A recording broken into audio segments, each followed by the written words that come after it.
Kita nak masuk November dah ni. Nak pula mesti ada di kalangan korang yang dah dapat gajian, terutamanya sektor swasta. Kalau kerajaan tu awal-awal dah dapat kan. Lepas tu esok lah weekend.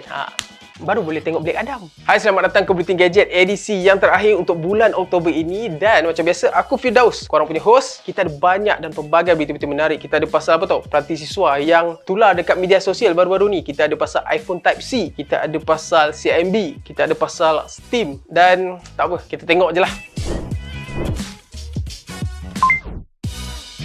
Capcom terima 14 kes berkaitan jual peranti siswa. Kalau korang tahu, baru-baru ni dekat media sosial tular satu kes di mana ada student nak jual dia punya Samsung Tab A8, iaitu peranti dalam program peranti siswa tu. Dan menariknya lagi, Kementerian Komunikasi dan Multimedia Capcom telah melaporkan bukan satu tau, terdapat 14 kes yang berkaitan jual beli peranti siswa. Dan aku nak cakap dekat student kat luar sana, korang tahu kan, aku tahu sebelum korang dapat peranti siswa tu, korang ada sign satu borang agreement. Dalam borang agreement tu ada jelaskan korang tidak boleh menjual ataupun membeli peranti siswa tu. Itu melanggar etika dan juga perjanjian korang tu. Dan pendapat aku sendiri, bila aku tengok lah, bila tular tu kan dekat media sosial, bila aku tengok reason dia nak jual tu sebab apa tau? Sebab aku dah ada iPad. Aku macam, kau dah tahu kau tak layak, kau jangan apply. Geram pula aku. Sebab apa tau? Sebab banyak lagi student-student yang tidak bernasib baik, tidak berkemampuan, tiada sumber kewangan yang kukuh untuk membeli peranti untuk pengajian diorang, tapi tidak dapat tablet daripada program peranti siswa tu. Sebab apa? Sebab korang lah. Korang dah tahu korang berkemampuan, korang beli iPad ke apa-apa, tablet yang ada kat luar sana. Jangan apply peranti siswa ni sebab korang telah mengambil hak orang lain kat luar sana. Dan aku nak ingatkan korang yang sebenarnya Capcom mempunyai keupayaan untuk menjejak setiap peranti siswa yang telah diberikan kepada student kat luar sana. So jaga-jaga dan gunakan sebaik mungkin. Harga game Steam di Malaysia akan meningkat hingga 40%. Pembangun Steam iaitu Valve telah mengeluarkan cadangan untuk mengemaskini harga jualan game yang ada dekat platform mereka tu. Dan di Malaysia kita bakal menyaksikan peningkatan harga game sekitar 20 hingga 40%. So kalau korang bayangkanlah harga game tu sekitar RM95, jadi harga baru dia akan berada sekitar RM130 ke 35 ke 40 macam tu. Tapi korang jangan risau sebab peningkatan ni bukan di Malaysia saja, sebab rantau-rantau yang lain pun, negara-negara yang lain pun akan merasai pengenalan dan juga peningkatan harga yang sama seperti yang kita alami di Malaysia nanti. Tapi korang jangan risau sebab kalau diikutkan peningkatan tu tidaklah terlalu ketara sangat ataupun terlalu mahal. Tapi kalau korang rasa itu terlalu mahal, aku rasa boleh korang consider kerana pertimbangkan untuk melanggan Game Pass.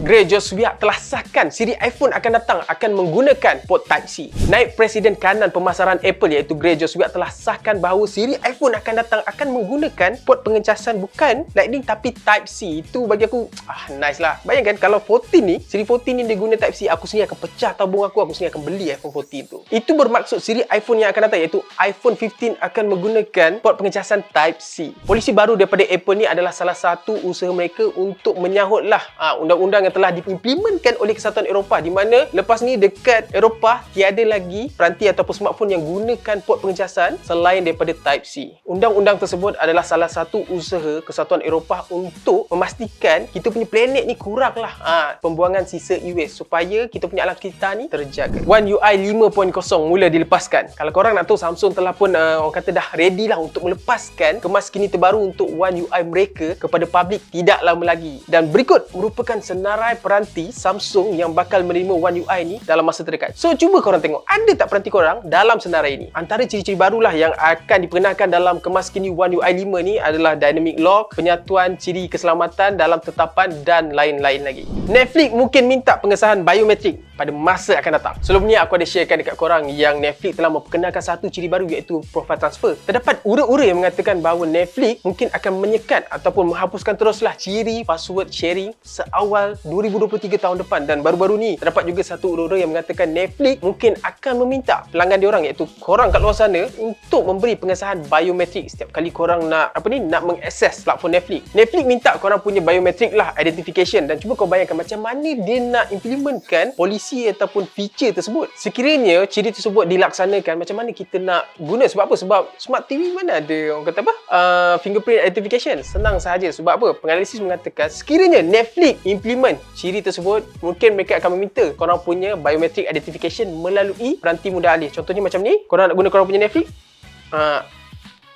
Macam tu dia, simple bukan? CIMB Click hadkan penggunaan satu peranti sahaja bagi setiap akaun. CIMB telah membuat keputusan untuk aplikasi CIMB Click mereka untuk mengehadkan hanya satu sahaja peranti yang boleh orang panggil sambungkan kepada aplikasi tersebut. Bagi aku ni salah satu berita baiklah, sebab ini adalah cara yang boleh CIMB implementkan untuk mengurangkan kes-kes ataupun krisis penipuan yang berlaku, yang berleluasa, yang merugikan banyaklah rakyat Malaysia sebelum ini. Senang cerita, scammer lah kan, nak makau scammer tu, geram aku. Korang yang masih selamat tu, jaga-jaga, berhati-hati. Yang telah pun kena, ambil iktibar. Kepada korang kat luar sana, kalau korang ada lebih daripada satu peranti yang telah korang linkkan kepada aplikasi CIMB Click tu, korang dinasihatkan untuk unlinkkanlah peranti yang tidak korang gunakan tu selewat Mac 2023. Sebab apa? Sebab bila polisi ini dilaksanakan nanti, sebarang peranti sekunder, peranti kedua akan di log out secara automatik. Kita telah pun sampai di penghujung Bulletin Gadget edisi kali ini. Korang boleh check dekat description bawah ni sebab aku telah sertakan link kepada artikel-artikel berita yang telah pun aku share sebentar tadi. Seperti biasa, korang bebaslah untuk like ke, komen, share ataupun subscribe. Tiada sebarang paksaan daripada aku, tapi pastikan kita jumpa lagi dalam video Wiser yang seterusnya. Aku nak bagi satu peringatan lah kepada korang sebab kita ni dah hujung bulan, gaji pun dah dapat. Jadi simpan dulu baru belanja. Jangan pula korang belanja and then baru tergege nak simpan, merana nanti di kemudian hari. Tambah lagi aku nak ingatkan dekat korang, kita ni dah masuk musim monsun di mana risiko ataupun kebarangkalian untuk banjir itu sangat tinggi. Jadi korang kat luar sana berhati-hati. Sebab apa? Nyawa korang begitu berharga. Itu saja daripada aku, Firdaus. Korang, kita jumpa lagi pada minggu hadapan Bulletin Gadget, hari dan juga waktu yang sama. Assalamualaikum. Bye-bye.